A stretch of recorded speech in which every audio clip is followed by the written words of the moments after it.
Argumentation किसी भी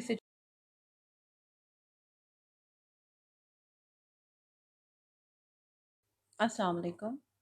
Dear students, in this video, we are going to read this essay Tolerance by E.M. Foster. जब हम argumentative एसे की बात करते हैं तो हमारा मकसद ये होता है कि हमने किसी सिचुएशन को आर्ग्यू करना होता है। आर्ग्यूमेंटेशन किसी भी सिचुएशन की फेवर में हो सकती है या अगेंस्ट हो सकती है। जब हम बात करते हैं एनालिसिस की, तो एनालिसिस का मतलब ये होता है कि कोई सिचुएशन है हमारे सामने जिसका हमने एनालिसिस करना है। तो प्रॉब्लम ऐसे हमारे सामने दो तरह के आते हैं, वो जिसमें हम आर्ग्यूमेंट करते हैं और वो जिसमें हम एनालाइज करते हैं। आर्ग्यूमेंट वाले ऐसे के अंदर हम किसी एक साइड को पिक कर रहे होते हैं। सो लेट्स से आपसे कहा जाता है कि gender equality is a myth, तो आपने आर्ग्यू ये करना होता है कि ये एक मिथ है या नहीं है। और जहाँ तक बात है एनालिसिस की, तो एनालिसिस एक सिचुएशन होती है जो कि क्रिएट हो जाती है, ना कि एक साइड है जो कि आपने लेनी है। तो सिचुएशन है water crisis and national integration. अब ये आपने नहीं करना कि वाटर क्राइसिस है या नहीं है। सिचुएशन ये है कि वाटर क्राइसिस जनरेट हुआ है और उसकी वजह है नेशनल इंटीग्रेशन का ना होना या नेशनल डिसइंटीग्रेशन का होना। So you are suppose to discuss this situation in your essay. लेकिन जब हम प्रॉब्लम एसे से हटते हैं तो एक बहुत ही फ्राइटनिंग एसे है हमारे सामने, जिसे लिटरेरी एसे या रिफ्लेक्सिव एसे कहा जाता है। रिफ्लेक्सिव एसे वो एसे होता है जो कि आपका रिफ्लेक्शन डिमांड करता है कि किसी टॉपिक के ऊपर आपका ओपिनियन क्या है, आप क्या समझते हैं उस चीज़ के बारे में, उस इंसिडेंट के बारे में, उस सिचुएशन के बारे में। And it is more like कि आपको हमेशा की टर्म नहीं मिल रही होती। बहुत दफ़ा जो चीज़ आपके सामने आती है वो एक मुबहिम सा आइडिया होता है, जैसे कि if gold rust what shell iron do. तो हमें पता है कि जो पेपर सेटर है वो गोल्ड मेटल और आयरन मेटल की बात नहीं कर रहा, बल्कि वो इन दोनों को यूज़ कर रहा है एज अ सिमिलीज हमारे लिए, इंटेलेक्चुअल्स और नॉर्मल बंदे को रिफ़र करने के लिए। इसी तरह when life throws lemons at you make a lemonade का मतलब ये नहीं है कि एग्जामिनर आपको ये कह रहा है कि ज़िंदगी आपको लीमू दे दे तो आप लीमू में से सिकंजबीन बना दें। ये बात नहीं हो रही। लिटरेरी ऐसे इसीलिए ज़्यादातर कॉम्प्लेक्स हो जाते हैं कि हमें वो डायरेक्ट जो क्वेश्चन है वो पुट नहीं करते, बल्कि घुमा के बात करते हैं। सो ये एक थोड़ा सा मसला होता है, लेकिन आई पर्सनली बिलीव के जो लिटरेरी ऐसे होता है उसमें ये एज भी होता है कि आप अगर अच्छा लिटरेरी ऐसे करें तो वो आपको बहुत ज़्यादा स्कोर देता है। लेकिन अगर आपका लिटरेरी ऐसे गलत हो जाए तो then that's is a problem कि आपको वो बहुत ज़्यादा कॉस्ट करता है। So I had a student who called me, a very good student, लेकिन उसका लिटरेरी ऐसे फोटे नहीं था। और जब ये अभी 2019 के पेपर हुए, so he called me and he told me, मैंने आपके साथ बल्कि वीडियो में, अगर आपने मेरी यूट्यूब पे वीडियो देखी है, सो मैंने उसमें शेयर भी किया हुआ है कि आर्ट फॉर पीस था, तो उसने आर्ट फॉर पीस की इंटरप्रिटेशन की थी art of peace. So now would you believe के एग्जामिनर ने उसको 6 मार्क्स दिए। ठीक है। और then there is another student who called me and told me, क्योंकि बच्चे जब पेपर कर लेते हैं तो वो ढूंढते हैं फिर किसी टीचर से डिस्कशन करने के लिए। सो ऐसे था कि sometimes we do not see what we see. तो उसने इंटरप्रिटेशन ये की कि हमें पानी नज़र आता है लेकिन हमें पानी की शॉर्टेज नज़र नहीं आती। उस स्टूडेंट को 0 मार्क्स मिले। अब मसला ये था कि पेपर में उसने हर जो स्टेटमेंट थी 2019 के पेपर में, उसकी जो शक्ल थी वो बड़ी रिफ्लेक्सिव थी, लिटरेरी थी। सो माइनॉरिटीज़ की उसने बात नहीं की, आपको माइनॉरिटीज़ का वर्ड नहीं दिया। उसने कहा let there be light in the places of worship. Now you have to decide कि लाइट से मुराद क्या है और प्लेस ऑफ वर्शिप से क्या मुराद है। लेकिन इसका मतलब ये नहीं है कि आप जो हैं वो लिटरेरी ऐसे को ट्राई ही नहीं करेंगे और उसको सिरे से छोड़ देंगे, क्योंकि लिटरेरी ऐसे मुश्किल होता है, लिटरेरी ऐसे बहुत अच्छा होता है। जो लोग अटेम्प्ट करते हैं उनके बहुत ज़्यादा मार्क्स आते हैं। आपके डिस्क्रिप्टिव के इम्तहान में, डिस्क्रिप्टिव टेस्ट में, जो पेपर में जो आपके ऐसे आता है वो लिटरेरी होता है। और जो शॉर्ट एसेज आते हैं वो भी ज़्यादातर लिटरेरी होते हैं। और हमारे पास प्रोविंशियल सर्विस कमीशन में वी सी के often the short essay that is being asked is a literary essay. So this is an essay Tolerance written by E.M. Foster. मैंने अपने नोट्स में इस चीज़ का ख्याल करती हूँ कि जिन चीज़ों को आपके साथ शेयर किया जाए वो स्टैंडर्ड राइटिंग्स हों, ताकि आपको पता हो कि बड़े बड़े राइटर्स जो हैं वो किस तरह से जो राइटिंग प्रैक्टिस है वो करते हैं और उनके essay के अंदर कौन से एलिमेंट्स हैं जो पाए जाते हैं। सो ऐसे का नाम है tolerance. Tolerance is very important. आप पूछ सकते हैं कि मैम आपने ये टॉलरेंस टॉपिक क्यों सिलेक्ट किया। तो सिलेक्ट करने की वजह ये थी कि पाकिस्तान की जब हम बात करते हैं तो पाकिस्तान का बुनियादी मसला ही लैक ऑफ टॉलरेंस है, और टॉलरेंस के ऊपर ऐसे पढ़ना is very important for you. भले वो डायरेक्ट पूछे सवाल, नेशनलिज्म का सवाल हो, माइनॉरिटीज़ का सवाल हो, क्रिएशन ऑफ न्यू प्रोविंसेस हो, वाटर क्राइसिस हो, everywhere what you need is tolerance. Even gender के इशू में भी आपको टॉलरेंस की ज़रूरत है। So tolerance is very important for you. और ये ऐसे जो है पंजाब यूनिवर्सिटी की a selection of English essays किताब है। मैंने उसमें से इसको सिलेक्ट किया है, लेकिन ऑब्वियसली ये उस किताब के लिए नहीं लिखा गया था, लेकिन उस किताब में एसेस की सिलेक्शन अच्छी है। चलें लेट्स रीड इट एंड सी के इसमें डिफरेंट जो एलिमेंट्स हैं वो किस तरह से काम कर रहे हैं। So the essay is tolerance. Everybody today is talking about reconstruction. Our enemies have their schemes for a new order in Europe, maintained by their secret police, and we on our side talk of rebuilding London or England or Western civilization, and we make plans how this is to be done. 5 year plans, or 7 year plan, or 20 year, which is all very well, but when I hear such talk and see the architects sharpening their pencils and the contractors getting out their estimates and the statesmen marking out their spheres of influence and everyone getting down to the job as it is called, very famous text occurs to me, except the Lord build the house, they labor in vain who build it. Beneath the poetic imagery of these words lies a hard scientific truth, namely, unless you have a sound attitude of mind, unless you have a sound attitude of mind, a right psychology, you cannot construct or reconstruct anything that will endure. The text is true not only for religious people but for workers, whatever their outlook. And it is significant that one of our historians, Dr. Arnold Toynbee, should have chosen it to preface his great study of the growth and decay of civilizations. We have read the first paragraph, and not once the writer has mentioned tolerance. उसने क्या कहा? Everybody is talking about reconstruction. अब जो हम सोच के बैठे थे उस एतबार से तो उसको चाहिए था कि वो कहता कि everybody is talking about tolerance. अच्छा, फिर उसने कहा कि हमारे एनिमीज की अपनी स्कीम्स हैं of a new world order, जो कि वो अपनी सीक्रेट पुलिस से चलाएंगे. We on our side talk of rebuilding London और इंग्लैंड और western civilisation, and we make plans how this is to be done. तो आप ये देखें कि रिकंस्ट्रक्शन क्या है, वो है रीबिल्डिंग. और जब उसने रीबिल्ड करने की बात की तो उसने हमें साथ ही बताया कि रीबिल्डिंग कौन करेंगे? आर्किटेक्ट्स हैं, कॉन्ट्रैक्टर्स हैं, देन वी हैव स्टेट्समैन. ठीक है, और हर बंदा जो है, इन्फ्लुएंशियल बंदा जो है, वो अपने हिसाब से रिकंस्ट्रक्शन के काम के लिए तैयार बैठा है. अब उसने हमें बताया कि ये काम हो रहा है. ठीक है, इसके बाद उसने हमें कोटेशन दी, और आप ये देखें, a very famous text occurs to me. अब स्टूडेंट से गलती ये करते हैं कि जब स्टूडेंट क्लीशे को कोट करते हैं, क्लीशे एक ऐसी चीज होती है, सॉरी फॉर दैट, क्लीशे एक ऐसा आइडिया होता है जो कि रिडंडेंट होता है, जो कि आप घिसा पिटा सा आइडिया होता है, उसमें कुछ नया नहीं होता. सो स्टूडेंट जब क्लीशे को कोट करता है तो स्टूडेंट को लग रहा होता है कि ये बस मुझे ही पता है, जैसे democracy is government of the people, by the people, for the people. So student ऐसे कोट करता है जैसे कोई बहुत बड़ी बात है, लेकिन उसको पता है कि ये एक प्रोवर्ब है या ये एक टिपिकल बात है, तो वो कहता है a very famous text occurs to me. So वो एक्सेप्ट कर रहा है कि ये एक फेमस टेक्स्ट है. ठीक है, अब उसने हमें यहाँ पे एक प्रोवर्ब दिया, लेकिन फिर आप ये देखें कि except the Lord build the house they labour in vain who build it, यानी सिर्फ खुदा है जो पक्का और लास्टिंग जो है घर बना सकता है, उसके अलावा जो भी घर बनाने की कोशिश करते हैं वो फजूल करते हैं. अब वो कहता है, beneath the poetic imagery of these words lies a hard scientific truth, namely, unless you have a sound attitude of mind, a right psychology, you cannot construct or reconstruct anything that will endure. अब आप ये देखें कि construct और reconstruct, so वो reconstruction से construction और reconstruct की तरफ गया है, डेट विल इंड्योर. सो बात हो रही है इंड्योरेंस की. उसने क्या किया कि एक तो उसने कोटेशन दी और फिर उसने कोटेशन को रिलेट किया. सो ऐसा नहीं होता कि अगर आपने कोटेशन दे दी है तो फिर आप उसको रिलेट नहीं करते और उसको वहीं पे छोड़ देते हैं कि हाँ जी अब तो खैर है. ये मैंने कोटेशन दे दी तो ये मेरी जॉब इतनी ही थी। कोटेशन को हमेशा रिलेट करते हैं आप अपने टेक्स्ट के साथ, ठीक है।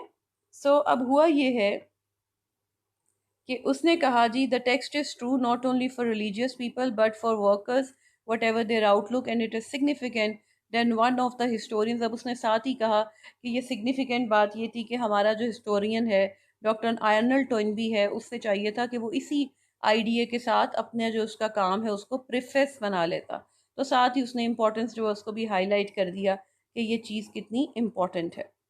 अब हमने पहला पैराग्राफ पढ़ लिया और हमें टॉलरेंस के बारे में कुछ भी नहीं मिला।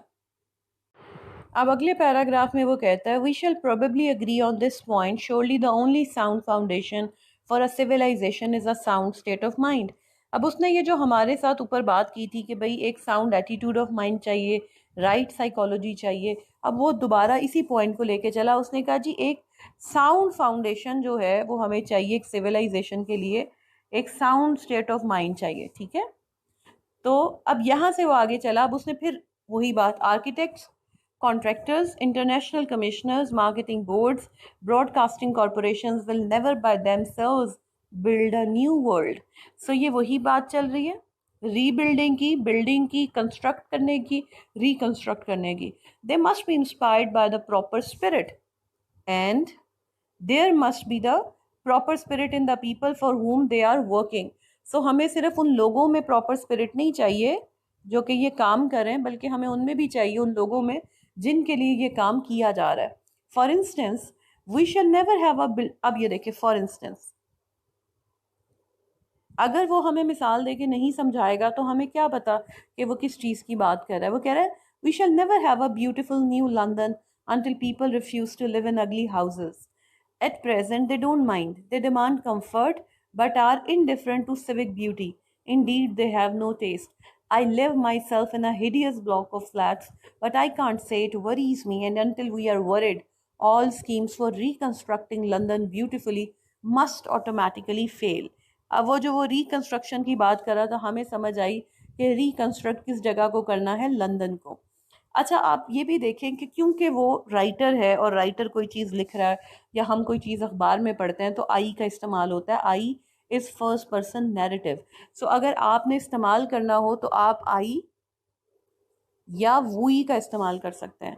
आई और वुई का इस्तेमाल हो सकता है, सॉरी आई का इस्तेमाल नहीं हो सकता। अगर आपने इस्तेमाल करना है तो आप वुई का इस्तेमाल कर सकते हैं। जो राइटर्स होते हैं वो आई का इस्तेमाल करते हैं। सो हम देखते हैं कि राइटर्स और जर्नलिस्ट जो होते हैं वो दोनों आई का इस्तेमाल करते हैं क्योंकि वो मुस्तनद राइटर्स होते हैं। सो उनके पास ये अपॉर्चुनिटी होती है। हम एज स्टूडेंट्स तब वुई का इस्तेमाल करते हैं जबकि हमारे से जो टॉपिक पूछा गया उसमें वुई का इस्तेमाल हो। जैसे we are our own worst enemies, we must learn to be our own best friends. ये CSS का पास्ट पेपर है। अगर आपको इस तरह का टॉपिक आए तो आप वही का इस्तेमाल करते हैं। यूजुअली स्टूडेंट्स एक मिस्टेक करते हैं कि सारे ऐसे में वो सीधा जा रहे होते हैं, लेकिन जैसे ही वो पाकिस्तान के ऊपर आते हैं वो कहते हैं जी in our country we have seen this, तो वो साथ ही वही ले आते हैं। वहाँ पे जो ऐसे होता है वो बायस्ड हो जाता है। अब उसने हमें साउंड स्टेट ऑफ माइंड की बात की तो उसने कहा कि जो रिकंस्ट्रक्शन करने वाले हैं और जिनके लिए रिकंस्ट्रक्शन होनी है उन दोनों को साउंड स्टेट ऑफ माइंड चाहिए। And mind you we are on the second paragraph and still there is no clue of tolerance. But about the general future of civilization, we are all worried. We want to do something about it, and we agree that the basic problem is psychological, that the Lord must build if the work is to stand. वो जो उसने endure करने की बात की थी, that there must be a sound state of mind before diplomacy or economics or trade conference can function. What state of mind is sound? सो हम अक्सर देखते हैं कि राइटिंग के अंदर आपको क्वेश्चन मिल जाता है। These questions are called rhetorical questions. ये जो रिटोरिकल क्वेश्चंस होते हैं ये असल में वो सवाल नहीं है जो कि एग्जामिनर सॉरी जो राइटर है वो आपसे पूछ रहा है। ये रिटोरिकली पूछे जा रहे हैं, इसका जवाब उसने खुद ही देना है। सो पहले उसने कहा कि जी जो फ्यूचर ऑफ सिविलाइजेशन है उसको लेके हम सभी परेशान हैं और हम इसके बारे में कुछ करना चाहते हैं, लेकिन बेसिक प्रॉब्लम क्या है, साइकोलॉजिकल। तो वो साइकोलॉजिकल प्रॉब्लम क्या है, स्टेट ऑफ माइंड। और फिर उसने कोर्ट को यहाँ पे रिलेट दोबारा किया कि अगर घर को इंड्योर करना है तो फिर वो खुदा को बनाना पड़ेगा। और what state of mind is sound, उसने ये सवाल किया। एक बात का ख्याल कीजिएगा कि कभी भी जो आपके एस्से राइटिंग में, भले आप 100 मार्क्स का एस्से करें या 20 मार्क्स का एस्से करें, आपके एस्से के अंदर जो सवाल होता है वो होता है 5 W's और 1 H के साथ, ठीक है। So we have 5 W's and 1 H। So इनसे क्या होता है कि आपसे रीजनिंग करवाई जा रही होती है। कभी भी रिटोरिकल क्वेश्चन जो होता है वो येस और नो में नहीं होता। So do you have my book, हमने कहा नो, ऐसे सवाल हम नहीं करते। सवाल वो होता है जो कि जिसमें कि ज़रा किसी बात को एक्सप्लोर किया जा सके। और अच्छे सवाल वो होते हैं जो कि 5 W's या 1 H से शुरू होते हैं। और कभी भी सवाल करके आपने फौरी तौर पे उसका जवाब नहीं दे देना। यानी अब what state of mind is sound, अब वो आगे कहता है जी येस और नो, ऐसा जवाब नहीं होता। उसने कहा हेयर वी मे डिफर। सो अब ये हमारी वो लाइन है जो कि रिलेट करिए इसको आंसर्स के साथ। वो कहता है most people when asked what spiritual quality is needed, अब ये स्पिरिचुअल क्वालिटी का जो वर्ड है उसने यूज किया स्टेट ऑफ माइंड की जगह। Is needed to rebuild civilisation, will reply, most people will reply love. So this is the answer, one answer, क्योंकि उसने कहा we may differ, men must love one another, they say, nations must do likewise, and then the series of cataclysm which is threatening to destroy us will be checked. पहले उसने हमें सबसे पहली बात क्या की कि रिकंस्ट्रक्शन की बात होती है। फिर उसने कहा कि रिकंस्ट्रक्शन के लिए बात होती है कि जो हमारे पास लोग हैं वो कैसे रीबिल्ड करेंगे। फिर उसने बताया कि खुदा ही है जो कि एक परमानेंट घर बना सकता है, और क्योंकि अगर कोई चीज़ बनानी है तो हमें साउंड स्टेट ऑफ माइंड चाहिए, और वो यकीनन प्रोविडेंस की है। और फिर उसने कहा कि साउंड स्टेट ऑफ माइंड सिर्फ लोगों की नहीं चाहिए जो घर बना रहे हैं, बल्कि उनकी भी चाहिए जिनके लिए घर बन रहा है। तो पहले लोगों को नापसंद करना पड़ेगा उस तरीके को या उन घरों को जहाँ पे वो रह रहे हैं, ताकि उनको बेहतर घर दिए जा सकें। और फिर उसने सवाल किया कि कौन सी स्टेट ऑफ माइंड जो है वो साउंड है, और जवाब निकला कि लोग कहते हैं लव। यहाँ पे हमारे पास, क्योंकि हमारा टॉपिक था tolerance, and as you can see उसने टॉलरेंस का जवाब हमें नहीं दिया या टॉलरेंस का इस्तेमाल नहीं किया। यहाँ पे जहाँ डिफर करने की बात हुई है, क्योंकि वो दो क्वालिटीज़ बताएगा, एक है लव और दूसरी है टॉलरेंस, तो उसने एक टेक्निक इस्तेमाल की है जिसे कहते हैं एंटीथीसिस। थीसिस या मेन आइडिया क्या है आपकी राइटिंग का? टॉलरेंस। एंटीथीसिस क्या है कि लोग टॉलरेंस नहीं कहते, लोग कहते हैं मोहब्बत। तो उसने क्या किया कि उसने पहले एंटीथीसिस दिया है। इस एंटीथीसिस को मेंशन करने के बाद वो आर्ग्यू करेगा। आर्ग्यू क्या होता है कि ये सही है या गलत है। इसे काउंटर करके जो वो नतीजा निकालेगा वो होगा हमारा थीसिस। और हमारा थीसिस क्या होगा कि अगर दुनिया को रिकंस्ट्रक्ट करना है तो हमें टॉलरेंस की ज़रूरत है। अच्छा, उसने कहा कि लोग कहते हैं love, respectfully but firmly I disagree. ये वो वाली बात है जो आप कॉम्प्रीहेंशन में जाते हैं, और कॉम्प्रीहेंशन में आपसे सवाल होता है do you agree with the writer, और वहाँ पे आपको बताना होता है कि आप राइटर के साथ अग्री कर रहे हैं या डिसएग्री कर रहे हैं। उसका तरीका क्या होता है? अगर आप डिसएग्री करते हैं तो आप कह सकते हैं respectfully but firmly I disagree. और अगर आप इंटरव्यू में बैठे हुए और वहाँ पे भी आपको कोई जो आपका पैनल है उसमें कोई बंदा आपको कह रहा है ऐसा है वैसा है, और आप उससे निगेट करना चाहते हैं, तो आप ये जुमला यूज़ कर सकते हैं।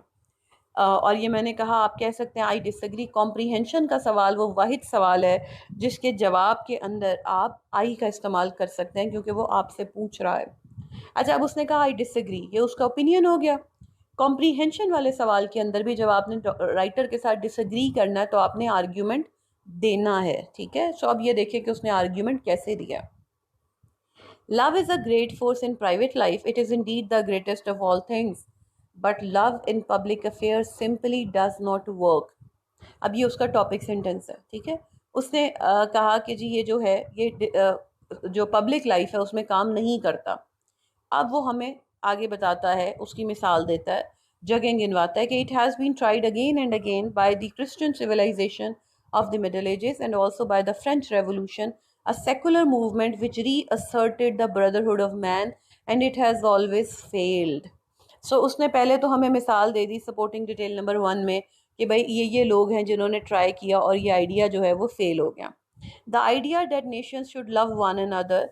अच्छा, ये आइडिया उसके पास कहाँ से आई? जो उसने ऊपर कहा था नेशंस मस्ट डू लाइकवाइज। अच्छा, उसने यहाँ पे हमें दी है explanation.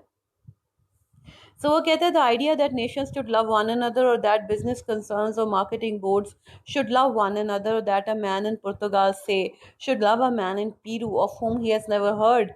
It is absurd, unreal, worse, it is dangerous. तो हमारे पास ये तीन चीज़ें आती हैं, तीन हमारे पास एडजेक्टिव्स हैं जिनके थ्रू उसने हमें समझाया है कि ये कितना डेंजरस आइडिया है कि अगर आप किसी को जानते ही नहीं हैं, so how is it possible that you can love that person.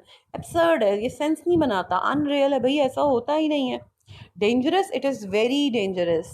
So it leads us into perilous and vague sentimentalism. Love is what is needed, we chant. तो हम नारा लगाते हैं कि मोहब्बत की हमें ज़रूरत है, and then sit back and the world goes on as before. The fact is we can only love what we know personally and we cannot know much. In public affairs, in the rebuilding of civilization, something much less dramatic and emotional is needed, namely tolerance. इस paragraph के अंदर उसने compare and contrast कर दिया। तो जब हम यहाँ तक देखते हैं तो वो लव की बात कर रहा है, और जब हम यहाँ से आगे देखते हैं तो फिर वो बात कर रहा है टॉलरेंस की। ठीक है, और आप ये देखें कि उसने हमें एग्जाम्पल भी दी, एक्सप्लेनेशन भी दी, और उसने जस्टिफाई भी किया कि पब्लिक अफेयर के अंदर लव काम नहीं करता, क्योंकि जिसे हम पर्सनली नहीं जानते उससे हम मोहब्बत नहीं कर सकते। और जब वो उसने काउंटर कर लिया। अब उसने बताया कि हमें पब्लिक अफेयर्स में रीबिल्डिंग ऑफ सिविलाइजेशन में, सो पब्लिक अफेयर्स उसने यूज़ किया था लव के लिए। अब उसने कहा रीबिल्डिंग ऑफ सिविलाइजेशन, हमारा first paragraph, something much less dramatic and emotional is needed. तो ड्रामेटिक और इमोशनल क्या है? मोहब्बत, लव। उसने कहा टॉलरेंस। ये आया हमारा thesis. Tolerance is a very dull virtue, it is boring. Unlike love, it has always had a bad press, it is negative.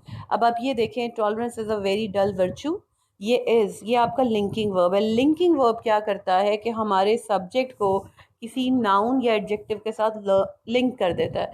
अच्छा, फिर उसने कहा इट इज़ बोरिंग, तो इट को इज़ ने बोरिंग जो कि एक एडजेक्टिव है उसके साथ लिंक कर दिया। सो जब हम लिंकिंग वर्ब की बात करते हैं तो लिंकिंग वर्ब्स और बीइंग वर्ब्स जो होते हैं ये हमारी किसी भी जुमले के अंदर डिस्क्राइब करने का काम करते हैं। ठीक है, सो हमने अगर किसी चीज़ को डिस्क्राइब करना हो तो हम क्या करते हैं? हम लिंकिंग वर्ब का इस्तेमाल कर लेते हैं या बीइंग वर्ब का इस्तेमाल करते हैं। अब ये डिस्क्राइब करें नाउन और एडजेक्टिव के थ्रू टॉलरेंस को। ठीक है, डिस्क्राइब करना और डिफाइन करना इज क्लोजली रिलेटेड। तो हम किसी चीज़ की खूबियाँ बता के भी समझा रहे होते हैं कि वो चीज़ क्या है। Unlike love, it has always had a bad press, तो इसकी शोहरत भी बुरी है। अब उसने दोबारा कंपेयर किया, it is negative, negative is an adjective. अच्छा, it merely means, this is very important, it merely means, यानी वो हमें टॉलरेंस का मतलब बता रहा है, टॉलरेंस की डेफिनेशन बता रहा है। This is what I always ask my students, that if you are going to talk about it you have to define it, even if it is something as simple as tolerance. So हमें पता है कि tolerance क्या होती है, foster को पता है कि टॉलरेंस क्या होती है, लेकिन वो हमें बता रहा है कि भाई टॉलरेंस क्या होती है। It merely means putting up with people, being able to stand things, that is the meaning of tolerance. So ये जो चीज़ आती है इससे मैं जब आपको ब्रेनस्टॉर्मिंग कराती हूँ तो मैं इसको रेफ़र करती हूँ हु के साथ। दिस इज़ हु, हमारी डेफिनेशन की टर्म की। No one has ever written an ode to tolerance, तो ऑड इज़ मोर लाइक कसीदा। So we see ode to skylark है, ऑड टू वेस्ट विंड है, ऑड टू मेलनकली है, लेकिन ode to tolerance नहीं है। और raised a statue to her, तो we see Statue of Liberty but there is no statue of tolerance. Yet this is the quality which will be most needed after the war. After the war, this is the context of the essay जिसे मैं लेकर चलती हूँ। तो मैं कहती हूँ this is when and where, जब हम ब्रेन स्टॉर्मिंग करते हैं, क्योंकि ये एक शॉर्ट ऐसे है, इसमें व्हेन एंड वेयर का पोर्शन बहुत लंबा नहीं होता। लेकिन अगर लॉन्ग ऐसे हो तो हम चीज़ की हिस्ट्री में जा सकते हैं और आराम से 500 वर्ड्स, अप टू 500 वर्ड्स का जो पोर्शन है वो कवर कर सकते हैं। This is the sound state of mind, तो वो जो उसने साउंड स्टेट ऑफ माइंड की बात की थी वो टॉलरेंस है, which we are looking for. This is the only force which will enable different races, and classes and interests to settle down together to the work of reconstruction. So different races and classes and interest, वो अगर serial में जब हम कोई चीज़ देते हैं तो हम सीरियल में क्या करते हैं, हम कहते हैं ए कॉमा बी एंड सी, तो हमारी सीरीज आ जाती हैं। लेकिन जब वो इस कॉमे की जगह भी एंड लगाता है तो इसका मतलब ये होता है कि वो ज़्यादा हाईलाइट करना चाह रहा है। सो डिफरेंट रेसेस को क्लासेस और इंटरेस्ट को इक्वली हाईलाइट करने के लिए उसने एंड का इस्तेमाल किया है। अब आप ये देखें कि जहाँ से बात शुरू हुई थी रिकंस्ट्रक्शन की, बात यहाँ पे आके सारी इनकम्पस हो गई कि उसने रिकंस्ट्रक्शन की भी बात की, उसने कहा यही साउंड स्टेट ऑफ माइंड है, उसने काउंटर भी किया क्योंकि किसी को भी वो बात करता तो सबने कहना था that love is the solution to the worries of the world. So उसने पहले ही ये बात कर दी कि भाई ये सोल्यूशन नहीं है, सोल्यूशन कुछ और है। ठीक है, सो हम यहाँ तक पहुँचे। इसमें अगर हम थीसिस स्टेटमेंट देख रहे हो तो हमारी थीसिस स्टेटमेंट एग्जैक्ट अगर हम इसके वर्ड्स देखें, सो वो यहाँ से है, this is the quality which will be most needed after the war, इसको छोड़ दें यहाँ से। This is the sound state of mind which we are looking for, this is the only force which will enable different races and classes and interest to settle down together to the work of reconstruction. This is the thesis statement जिसे मैं अपनी brain storming के अंदर what से refer करती हूँ। ठीक है, so this is what in are essay. What और हु जो हैं ये बहुत इंपॉर्टेंट होते हैं, इसलिए मैंने इन दोनों को कैपिटल लेटर के साथ लिखा है। अच्छा जी, अब आगे चलें। सॉरी, आगे जाने से पहले ये जितना पोर्शन हमने अभी तक देखा है, यहाँ से लेके हम आगे तक आए जहाँ पे हमारे पास हमारी थीसिस स्टेटमेंट आई है, यहाँ तक ये पूरे का पूरा है आपके एस्से का इंट्रोडक्शन। सो ऐसे नहीं होता कि जब राइटर इंट्रोडक्शन लिख रहे होते हैं तो वो एक लाइन लगा देते हैं कि भाई मेरा इंट्रोडक्शन यहाँ पे ख़त्म हो गया, ऐसा कुछ भी नहीं होता।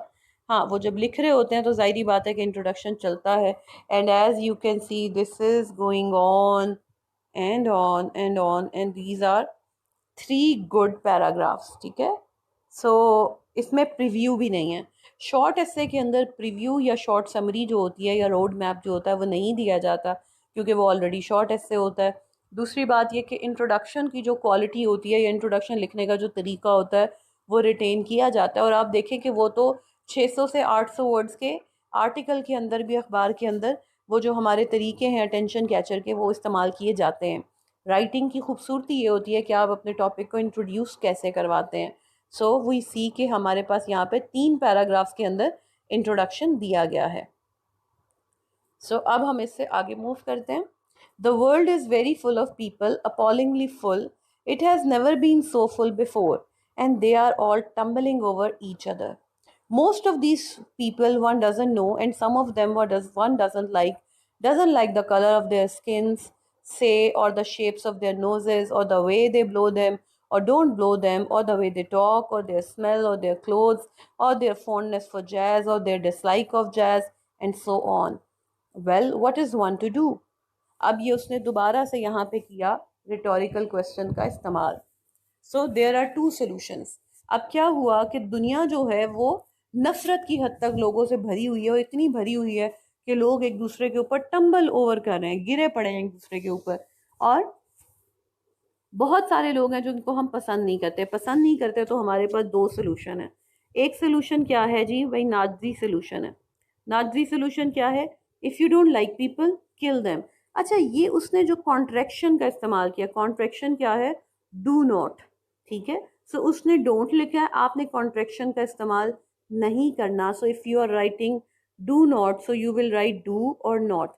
अच्छा, ये do not, does not, have not, has not, ये सारे अलहदा लिखे जाते हैं। और जहाँ तक बात है कैन नॉट की, तो कैन नॉट इज़ 1 वर्ड, इसको ऐसे जोड़ के लिखा जाता है। So if you don't like people, kill them, banish them, segregate them, and then strut up and down proclaiming that you are the salt of the earth. तो कहते हैं भाई नहीं पसंद है तो मार दो, निकाल दो, उन्हें बिखेर दो, और उसके बाद दावा करते फिरो कि भाई हम दुनिया में सॉल्ट ऑफ द अर्थ हैं, हम प्योर हैं, हम इस दुनिया का एसेंस हैं।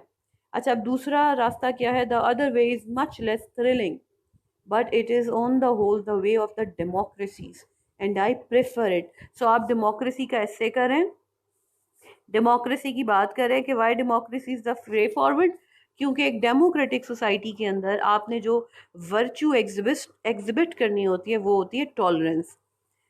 If you don't like people, put up with them as well as you can. So put up with them is actually the definition of tolerance, जो हमने यहाँ पे देखी थी कि it means putting up with people. ठीक है. सो putting up with people की जब बात हो रही थी तो वो हमने लोगों को बर्दाश्त, उसने टॉलरेंस की जगह लिखा है नो, उसने ये नहीं कहा टॉलरेट पीपल, उसने कहा पुटिंग अप विद पीपल. ये वेरिएशन होती है राइटिंग के अंदर, as well as you can. So ये जो यू का इस्तेमाल हुआ है क्योंकि वो एक राइटर है और राइटर की एक ऑडियंस होती है. सो हम देखते हैं कि आई वी यू दे का इस्तेमाल हो रहा होता है. हम यू का इस्तेमाल नहीं करते क्योंकि हमारे सामने जो बंदा है वो हमारा एग्जामिनर है और हम उसको मुखातिब नहीं कर सकते. अच्छा, वो कहता है don't try to love them, you can't, you will only strain yourself. अब हमें तो लगा था एंटीथीसिस वहाँ पे ख़त्म हो गया, लेकिन यहाँ पे उसने दोबारा बात की. जब हम एक ही चीज़ को जिक्र दोबारा करते हैं, बार बार नहीं, आई एम नॉट सेइंग बार बार कि अब आप बार बार शुरू हो जाएं कि आप बार बार लव की बात करते रहें, हमारा इससे इस बारे में नहीं है. लेकिन जब आप थोड़ी देर के बाद एक का दफ़ा कमेंट करते हैं या रिफ़र करते हैं उस चीज़ को, तो आपके ऐसे में एक खूबी आती है जिसे कहते हैं कोहेरेंस. सो कोहेरेंस ये तो है कि हम टॉलरेंस की बात कर रहे हैं, लेकिन कोहेरेंस ये भी है कि हम टॉलरेंस के साथ ही रिकंस्ट्रक्शन की, रीबिल्डिंग की, साउंड स्टेट ऑफ माइंड की और लव की बात भी कर रहे हैं. तो जब हम इन्हें दोबारा टच करेंगे तो हमारी राइटिंग जो है उसमें ऑटोमेटिकली कोहेरेंस आ जाएगी, फील होगा कि ये सारी चीज़ें जो हैं दे आर क्लोजली इंटीग्रेटेड. अच्छा, but try to tolerate them. So यहाँ पे हमारी की टर्म दोबारा आ गई कि try to tolerate them. On the basis of that tolerance, our civilized future may be built. Certainly, I can see no other foundation for the post-war world. अब आप ये देखें कि उसने क्या किया है, उसने रीज़न किया है टॉलरेंस को. तो उसने हमें पहले ये बताया, यहाँ पे उसने हमें पिछले पैराग्राफ में हमें ये बताया कि भाई टॉलरेंस की ज़रूरत है, टॉलरेंस वो वर्चू है जो कि हमें चाहिए है. फिर उसने हमें अपनी थीसिस स्टेटमेंट दी कि भाई मैं कैसे लेता हूँ टॉलरेंस को, और उसके बाद उसने क्या किया, जब हमें समझा दिया कि वो टॉलरेंस को कैसे लेता है, तो फिर अगला काम क्या था, उसने हमें बताया कि टॉलरेंस की ज़रूरत क्यों है, why we need tolerance, why. So ये जब हम वाई की बात करें दैट इज़ द रीज़न. ठीक है. सो हमारे शॉर्ट एस्से के अंदर हमें वाई वाला पोर्शन चाहिए होता है, वाई समथिंग इज़ नीडेड. ठीक है. सो हम व्हेन एंड वेयर वाला जो पोर्शन होता है उसके ऊपर कॉम्प्रोमाइज़ करते हैं, लेकिन हमारा एस्से जो होता है वो हु, व्हाट, वाई और हाउ के गिर्द रिवॉल्व करता है. So this is one reason. For what it will most need is the negative virtues, not being huffy, touchy, irritable or revengeful. I have no more faith in positive militant ideals. They can so seldom be carried out without thousands of human beings getting maimed or imprisoned. Phrases like I will purge this nation, I will clean up this city. अच्छा, अब ये वाले जो हैं आपके पास phrases हैं, ये वही वाली फ्रेजेस है जिनको वो रेफर कर रहा है यहाँ पे, जो उसने कहा था कि आपके पास है नाजी सोल्यूशन, कि आप लोगों को क्या करें, किल देम, किल करें, बैनिश करें, सेग्रीगेट करें, और फिर उसके बाद प्रोक्लेम करें, अनाउंस करें कि भाई we are the salt of the earth. उसने इसी प्रोक्लेमेशन को दोबारा लेकर आया है और नाजी सोल्यूशन की उसने बात की है. And disgust me. They might not have mattered so much when the world was emptier. They are horrifying now. So ये वहीं पे वापस गया, when the world was emptier. अभी पिछले पैराग्राफ में वो क्या कह रहा था, the world is full, appallingly full. तो ये वो दोबारा गया, उसने कहा the world was emptier. जब दुनिया खाली थी ना तो फिर ये बेहतर था. They are fine now. When one nation is mixed up with another, when one city cannot be organically separated from its neighbors, and another point, reconstruction is unlikely to be rapid. So ये अभी भी reason कर रहा है कि हमें tolerance क्यों चाहिए. ठीक है. सो हमें टॉलरेंस क्यों चाहिए से मुराद ये है कि वो जो चीज़ कर रहा है उसे हम कहते हैं वाई. वो कह रहा है वाई वी नीड टॉलरेंस, क्योंकि दुनिया बहुत भरी हुई है. अगर दुनिया खाली होती तो किसी का दिल करता तो वो एथनिक क्लेंजिंग या जीनोसाइड जो था वो किया जा सकता था. एथनिक क्लेंजिंग है अपनी एथनिसिटी को, अपने बॉर्डर को, अपने लैंड को पाक करना, और जीनोसाइड है कि लोगों को आप निकाल नहीं रहे हैं अपने मुल्क से बाहर, आप लोगों को कत्ल कर रहे हैं. वो कहता है एक नेशन दूसरी नेशन में इतनी मिक्स हो गई है कि इनको सेपरेट ही नहीं कर सकते। और दूसरी बात ये कि रिकंस्ट्रक्शन जो है वो रैपिड ही नहीं हो सकती कि आप कहें जी बॉर्डर खोल दिया, निकलो यहाँ से, और अगर निकल जाएंगे तो फौरी तौर पे रिकंस्ट्रक्शन हो जाएगी, ऐसा नहीं होता। I do not believe that we are psychologically fit for it, plan the architects never so wisely. तो हम साइकोलॉजिकली फिट ही नहीं है। तो वो जो बात थी कि हमें साइकोलॉजिकली एक चीज चाहिए, एक स्टेट ऑफ माइंड चाहिए, ठीक है। In the long run, yes, perhaps the history of our race justifies that hope, but civilization has its mysterious regressions, and it seems to me that we are fated now to be in one of them and must recognize this and behave accordingly. Tolerance, I believe, will be imperative after the establishment of peace. So will be imperative, बड़ी ज़रूरत है भाई इसकी, ये essential हो गई है, inevitable हो गई है peace के बाद। व्हेन एंड वेयर, वो बात कर रहा है यूरोप की, वो बात कर रहा है लंदन की, वो बात कर रहा है वॉर के बाद वाले ज़माने की। तो ये ऐसे आज का तो लिखा हुआ ही नहीं है, ठीक है। सो वॉर के बाद, वो सेकेंड वर्ल्ड वॉर के बाद 1945 के बाद बात हो रही है। सो वो उसी टाइम में मूव कर रहा है।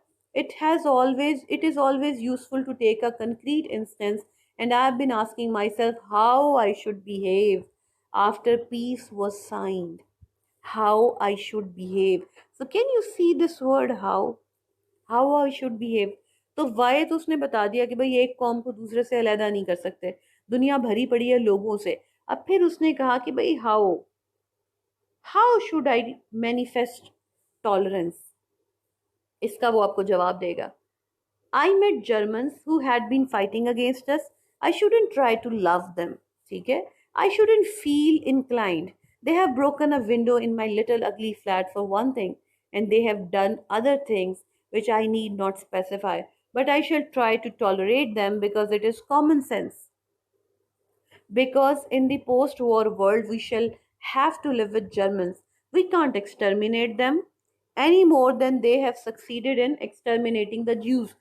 तो जब वो Jews को ख़त्म नहीं कर सके तो हम कैसे Germans को ख़त्म कर सकते हैं? We shall have to put up with them, not for any lofty reason but because it is the next thing that will have to be done. So क्या करना है? वो कहता है जी मैं Germans को मिलता हूँ लड़ाई ख़त्म होने के बाद, तो मुझे वो पसंद नहीं है, मैं उनसे मोहब्बत नहीं कर सकता, मेरे गंदे से घर की उन्होंने खिड़की भी तोड़ी है और बहुत कुछ किया है, लेकिन क्योंकि मैं उनसे मोहब्बत नहीं कर सकता, लेकिन क्या मैं उनको टॉलरेट कर सकता हूँ? सो मैं उनको टॉलरेट करूँगा क्योंकि ये कॉमन सेंस है और टॉलरेट ही करना चाहिए, ठीक है। So let's move to other paragraph. I don't then regard tolerance as a great, eternally established divine principle, though I might perhaps quote, in my father's house are many mentions in support of such a view. वो कहता है कि मैं tolerance को as a great eternally established divine principle नहीं समझता कि ये कोई डिवाइन प्रिंसिपल है। जैसे लव तो एक डिवाइन प्रिंसिपल है ना, कि लव दाई नेबर। सो हम मोहब्बत की बात करते हैं, इंसानियत से मोहब्बत करने की। वो कहता है ये डिवाइन प्रिंसिपल नहीं है। और कहता है मैं इसके सपोर्ट में ये भी कह सकता हूँ ये डिवाइन प्रिंसिपल नहीं है। क्यों?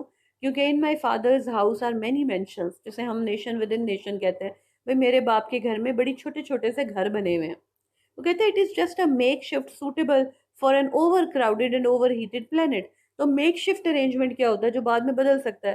वो कहता है ये एक मेक शिफ्ट एक प्लान है जो कि इस over crowded over heated planet के लिए ये एक प्लान बनाया गया है, ठीक है। वो प्लान क्या है?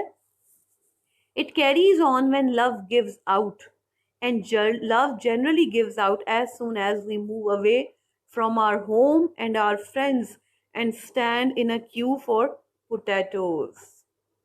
उसने कहा कि ये हमें तब चाहिए होता है जब मोहब्बत जो है वो ख़त्म हो जाती है, गिव्स आउट ख़त्म हो जाती है, जब, और ये बहुत जल्दी ख़त्म हो जाती है जब हम अपने घर और दोस्तों के हल्के से बाहर निकलते हैं और एक कतार में जाके खड़े होते हैं आलू खरीदने के लिए, ठीक है। Tolerance is wanted in the queue, otherwise we think why will people be so slow. अच्छा, अब आप ये देखें कि उसने कहा कि ये हमें क्यों में चाहिए, क्योंकि लोग ये सोचेंगे, ठीक है। अब वो हमें डिफरेंट इंस्टेंस जो है वो बताता जा रहा है, और साथ साथ आप देखें कि उसकी जो पंक्चुएशन है वो कैसे semicolon two semicolon one idea जो है वो मूव कर रहा है, और ये सारी की सारी जो क्लॉजेस हैं उसने इनको कैसे जोड़ा है, this punctuation is beautiful and grammatically correct. ठीक है, वो कहता है कि हमें ये चाहिए, it is wanted in the tube, why will people be so fat. तो जब आप ट्यूब में जा रहे हैं, ट्रेन में जा रहे हैं, और आप देखते हैं, आप कहते हैं लोग इतने मोटे क्यों हैं। It is wanted at the telephone, और we say why are they so deaf. या फिर हम कहेंगे व्हाई डू दे मम्बल। तो अगर हमें आवाज़ नहीं आती तो हम कहेंगे भाई इतना आहिस्ता क्यों बोलते हैं, इतना ऊंचा क्यों बोलते हैं। ठीक है, फिर वो कहता है it is wanted in the street, in the office, at the factory, and it is wanted above all between classes, races and nations. तो उसने कहा कि जब हम अपने घर से निकलते हैं तो हमें लोगों के साथ मूव करने के लिए, अब यहाँ पे उसने पब्लिक लाइफ का जिक्र नहीं किया, लेकिन वो हमें पब्लिक लाइफ की मिसालें दे रहा है जो उसने पीछे कहा था कि it is required in public life. Private life में तो मोहब्बत काम करती है, पब्लिक लाइफ में नहीं करती। इट इज़ डल, ये डल वाला आइडिया फिर से आ गया भाई, डल है, बोरिंग है।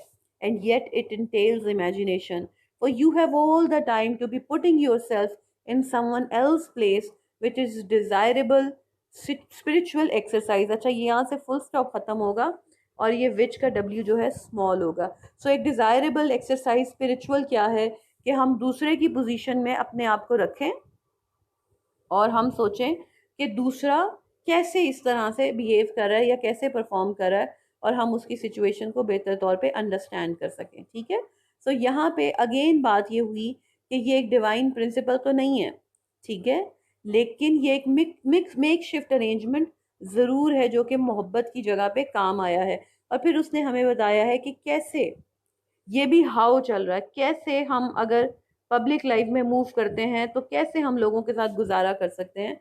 क्योंकि अगर हम how, tolerance is the answer, क्योंकि अगर हम पब्लिक लाइफ में टॉलरेंस का मुजाहरा नहीं करेंगे तो हम लोगों को बर्दाश्त नहीं कर पाएंगे। ठीक है, अब आगे चलें। This ceaseless effort to put up with other people seems tame, almost ignoble, so that it sometimes repels generous natures, and I don't recall many great men who have recommended it. So जब हम coat करने की बात करते हैं, हम किसी को कहते हैं कि जी किसी ने किसी चीज़ के बारे में कुछ कहा है, किसी चीज़ को रेफर किया है, तो हम क्या करते हैं, हम बताते हैं जी बड़े बड़े लोगों ने उसके बारे में क्या कहा है, और हम डिफरेंट टाइम्स पे कोट करते हैं। अब उसने क्या किया है कि सारी की सारी जो कोटेशंस हैं वो इसी एक पैराग्राफ के अंदर इकट्ठी कर दी हैं। उसने कहा कि भाई ये बड़ी कोई अच्छी खूबी नहीं लगती, और ये जो बहुत बड़े बड़े जो जेनरस लोग होते हैं, बड़े लोग जो होते हैं, उनको ये इम्प्रेस नहीं करती है। सो हम जो बहुत सारे लोग हैं, ग्रेट लोग हैं, I don't recall many great man who have recommended it. तो बड़े सारे ग्रेट लोग ऐसे हैं जो कहते हैं मुझे नहीं लगता कि उन्होंने, और मुझे नहीं याद पड़ता कि उन्होंने टॉलरेंस को रिकमेंड किया हो। Saint Paul certainly didn't, not did Dante. अच्छा, सेंट पॉल ने भी नहीं किया और डांटे ने भी नहीं किया। ये भी कोट करना है कि इन्होंने इस बारे में कुछ नहीं कहा। कोट करना सिर्फ ये नहीं होता कि आप एग्जैक्ट वर्ड बताएं, कोट करना एग्जैक्ट वर्ड बताएं सपोर्ट में। कोट करना ये भी होता है कि आप किसी का नाम दें और आप बताएं कि उसने क्या कहा था, आइडिया समझा दें। कोट करना ये भी होता है कि किसी के आइडिया के दो लफ्ज कोट कर दें, मेंशन कर दें। कोट करना ये भी होता है कि आप किताब का नाम देके बता दें कि उसकी थीम क्या है या वो किस बारे में है। और कोट करना ये भी होता है कि आप कहते हैं कि फलाने बंदे ने सपोर्ट किया है इस आइडिया को या फलाने बंदे ने सपोर्ट नहीं किया है। This is also coating. However, a few names occur to me and I will give them to lend some authority to what I say. That is why we need quotations. तो वो कहता है कि कुछ लोगों ने इसको सपोर्ट किया है and I will give them to lend some authority to what I say. जब हम किसी को कोट करते हैं तो हम अपनी बात में अथॉरिटी शामिल करते हैं, वजन देते हैं अपनी बात को। Going back over 2000 years and to India, there is the great Buddhist emperor Ashoka, who set up inscriptions all over India recording not his own exploits but the need for mercy and mutual understanding and peace. So उसने जो orders जारी किए हैं वो है mercy के, mutual understanding and piece के। So mutual understanding क्या है? Tolerance. Going back about 400 years to Holland, there is the Dutch scholar Erasmus, who stood apart from the religious fanaticism of the Reformation and was abused by both parties, Catholics and Lutheran in consequence. So ये भी हमारे पास इरेस्मस जो है वो religious फनेटिसिज्म से दूर खड़ा हुआ है, और उसको दोनों पार्टीज जो हैं उन्होंने एक्यूज किया क्योंकि वो जो सोल्यूशन दे रहा था वो टॉलरेंस का था. So we have another person Erasmus, and then and England too, sorry ये लाइन मिस हो गई. In the same century, in the same century there was the Frenchman Montaigne, subtle, intelligent, witty, who lived in his quiet country house and wrote essays which still delight the civilized. And England too, there was John Locke. So उसने हमें कहा कि जी एक बंदा ये भी था. अब उसने हमें एग्जैक्टली नहीं बताया कि उसने क्या कहा, लेकिन उसने भी टॉलरेंस के बारे में तारीफ ही की होगी. और जॉन लॉक जो है फिलोसोफर, और जो हमारे पास सिडनी स्मिथ है, the liberal and liberalising divine.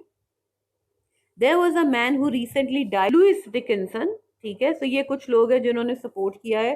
Writer of a little book called a Modern Symposium which might be called the Bible of tolerance. And Germany too, yes Germany, there was गोइटे.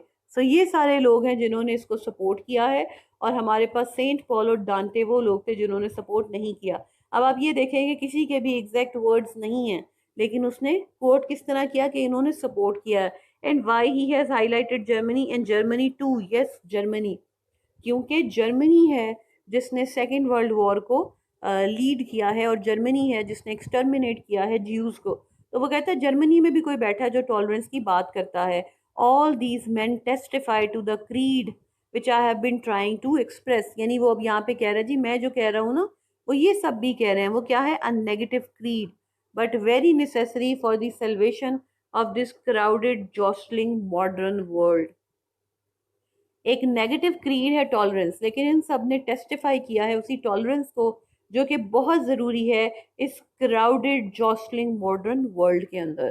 ठीक है, सो ये हमारा quotation की बात होगी, उसने सबको कोट कर दिया. जब हम किसी चीज़ को कोट कर रहे होते हैं, सो कोट करने में हम डेफिनेशन को भी कोट करते हैं, लेकिन इन सब लोगों ने भी उसको सपोर्ट किया है. ठीक है, सो वो जो नेगेटिव वर्चू है उसको वो सपोर्ट करें. तो ये पैराग्राफ हो गया सिग्निफिकेंस ऑफ टॉलरेंस के ऊपर. Two more remarks, this is the end and I have done. So ये उसका रिमार्क बता रहा है कि ये उसका कंक्लूडिंग पैराग्राफ है. The first is that it is very easy to see fanaticism in other people but difficult to spot in oneself.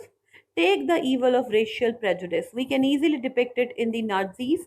Their conduct has been infamous ever since they rose to power. But we ourselves, are we quite guiltless? वो Europeans की बात कर रहा है, British लोगों की. We are far less guilty than they are. Sorry, we are far less guilty than they are. ये यहाँ पे क्वेश्चन मार्क की जगह फुल स्टॉप आएगा. It Yet, is there no racial prejudice in the British Empire? Is there no color question? I ask you to consider that those of you to whom tolerance is more than a pious word. अब वो कहता है कि हम दूसरों को तो criticise कर देते हैं, ये उसका पहला रिमार्क है. ठीक है, वो कहता है कि हम जर्मन्स को तो बड़ी आसानी से क्रिटिसाइज कर देते हैं कि भाई उनमें रेशियल प्रेजुडिस थी, लेकिन क्या ये हम में नहीं है?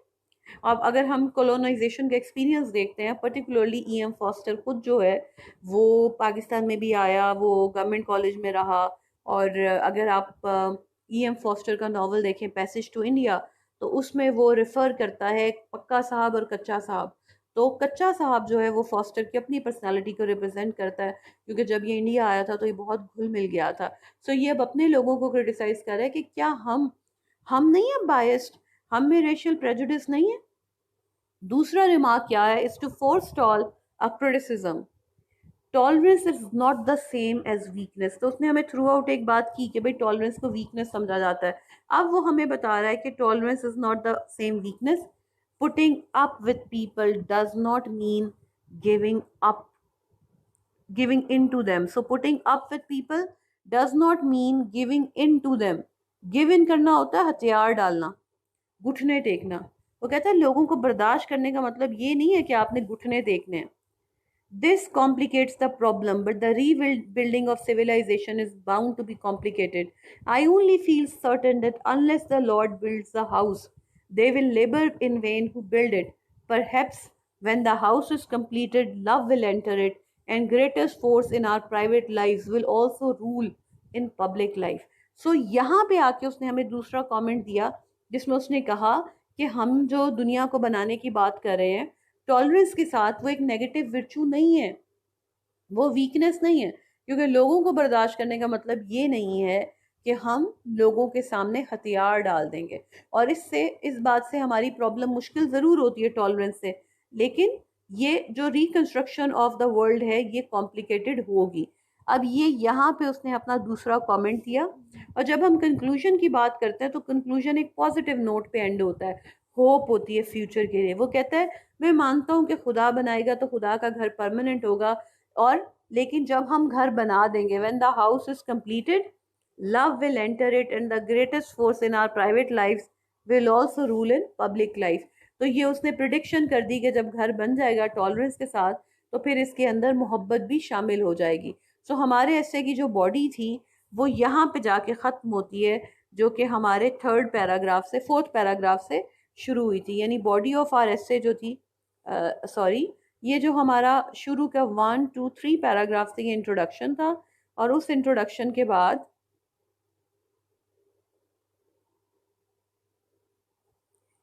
ये वाला जो पोर्शन है जहाँ पे आया है the word is very full of people, यहाँ से हमारे ऐसे की बॉडी शुरू हुई है। सो हमारे पास इंट्रोडक्शन है, देन वी हैव बॉडी, और ये हमारे ऐसे की बॉडी जो है ये शुरू होके फिर अगले पेज पे गई है। और अगले पेज पे ये जो पैराग्राफ पूरा हुआ है, और फिर ये जो 2 पैराग्राफ्स हैं ये बॉडी के पैराग्राफ्स हैं। सो बॉडी के पैराग्राफ में क्या होता है कि हम अपना आर्ग्यूमेंट कर रहे होते हैं, और आखिर में हमारे पास हम जिस चीज़ को लेकर आए हैं डेट इज़ कंक्लूजन। और कंक्लूजन जो होता है वो हमेशा एक पॉजिटिव नोट के ऊपर एस्से को एंड करता है, ताकि हम जिस चीज़ को पढ़ रहे हैं वो हमें किसी पॉजिटिव डायरेक्शन में लेके जाए, और जिस भी हम चीज़ की बात कर रहे थे उसका कोई आउटकम निकल आए। ठीक है। सो हमारे पास जो शॉर्ट एस्से होता है और लिटरेरी एस्से होता है, उसमें हम जिन चीज़ों पे काम करते हैं वो है हु से मुराद है आपकी की टर्म। सो की टर्म क्या होती है? की टर्म आपका वो सेंट्रल आइडिया है, टॉपिक है जिसकी बात हो रही है। दूसरी चीज़ है व्हाट होती है आपकी थीसिस स्टेटमेंट। तो थीसिस स्टेटमेंट आपके एस्से का मरकज़ी ख्याल है कि आपका टॉलरेंस के ऊपर ओपिनियन क्या है। तो हमें पता है कि राइटर जो है वो टॉलरेंस को फेवर कर रहा है, और राइटर कह रहा है कि हमें मोहब्बत की नहीं बल्कि टॉलरेंस की ज़रूरत है, और डेमोक्रेसीज के अंदर जो चीज़ चलती है वो है टॉलरेंस। फिर लॉन्ग एस्से के अंदर हमारे पास व्हेन और वेयर वाला जो सेगमेंट होता है, यानी जो टाइम एंड स्पेस है, वो बहुत मैटर करती है। लेकिन शॉर्ट एस्से के अंदर हम व्हेन एंड वेयर में नहीं जाते, क्योंकि शॉर्ट एस्से जो होता है वो मैक्सिमम 1000 वर्ड्स का होता है।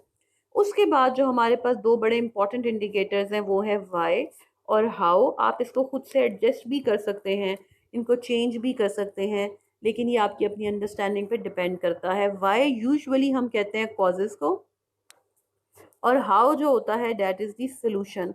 टिपिकली हम इसको कॉज और सोल्यूशन कहते हैं। और दूसरी बात ये कि वैसे हम जब कॉज की बात करते हैं, यहाँ पे भी कॉजेज़ जो थी हमारे पास वो ये थी कि दुनिया बहुत ज़्यादा फुल है, तो हम और कुछ नहीं कर सकते, और नेशंस जो हैं वो एक दूसरे से मोहब्बत नहीं कर सकती, एक दूसरे को टॉलरेट कर सकती हैं। और सोल्यूशन उसने क्या दिया था कि हम ये नहीं कर सकते कि अगर उन्होंने मेरा घर तोड़ दिया है तो मैं उनका सर फाड़ दूँ, ऐसा नहीं होगा, मुझे उनको टॉलरेट करना है। तो आपका जो शॉर्ट एस्से होता है वो हु, व्हाट, वाई और हाउ, इन 4 इंडिकेटर्स के ऊपर चल रहा होता है। तो आपके एस्से की बॉडी के अंदर ये चारों चीज़ें पाई जाती हैं। ठीक है। सो आपने वाई और हाउ के ऊपर ज़्यादा फोकस करना होता है अपने एस्से के अंदर, और जो आपकी थीसिस स्टेटमेंट है वो आपका हु और व्हाट हो गया, और जो आपका कंक्लूजन है वो एक प्रिडिक्शन हो जाती है फ्यूचर की। राइटिंग को पढ़ते हुए डिवाइड ज़रूर किया करें, डाइसेक्ट करके देखा करें कि इसके डिफरेंट सेक्शंस क्या हैं, पोर्शंस क्या हैं। इंट्रोडक्शन 3 पैराग्राफ्स का था, कंक्लूजन 1 पैराग्राफ का है, बॉडी में ज़्यादा पैराग्राफ्स हैं। तो ज़रा देख लिया करें कि राइटर ने किस तरह से लिखा है और किस तरह से डिवाइड किया है। ठीक है। अब इंट्रोडक्शन एक सेक्शन है, वो हो सकता है 3 पैराग्राफ में, but that does not mean कि इंट्रोडक्शन जो है वो अब पता नहीं चलेगा कि कहाँ ख़त्म हुआ है, पता चल जाता है कहाँ ख़त्म हुआ है। राइटिंग जो होती है वो बहुत अच्छे तरीके से एक्सप्रेशन होता ही ये है कि आपने जो लिखा है वो अच्छे तरीके से कम्युनिकेट करे। That is all in this lecture. I hope कि ये जो रीडिंग एक्सरसाइज है ये आपको हेल्प आउट करेगी लोकेट करने में कि इन्फॉर्मेशन क्या होती है, इन्फॉर्मेशन को याद कैसे रखना है, इंटरलिंक कैसे करना है। जितने अच्छे तरीके से आप अपनी ऑलरेडी एग्जिस्टिंग नॉलेज को, प्रीवियस नॉलेज को रिलेट कर पाएंगे, आप उतनी ही आसानी से और उतने ही अच्छे तरीके से अपने पेपर में परफॉर्म करेंगे. So this is all in this lecture. See you in another video. Thank you.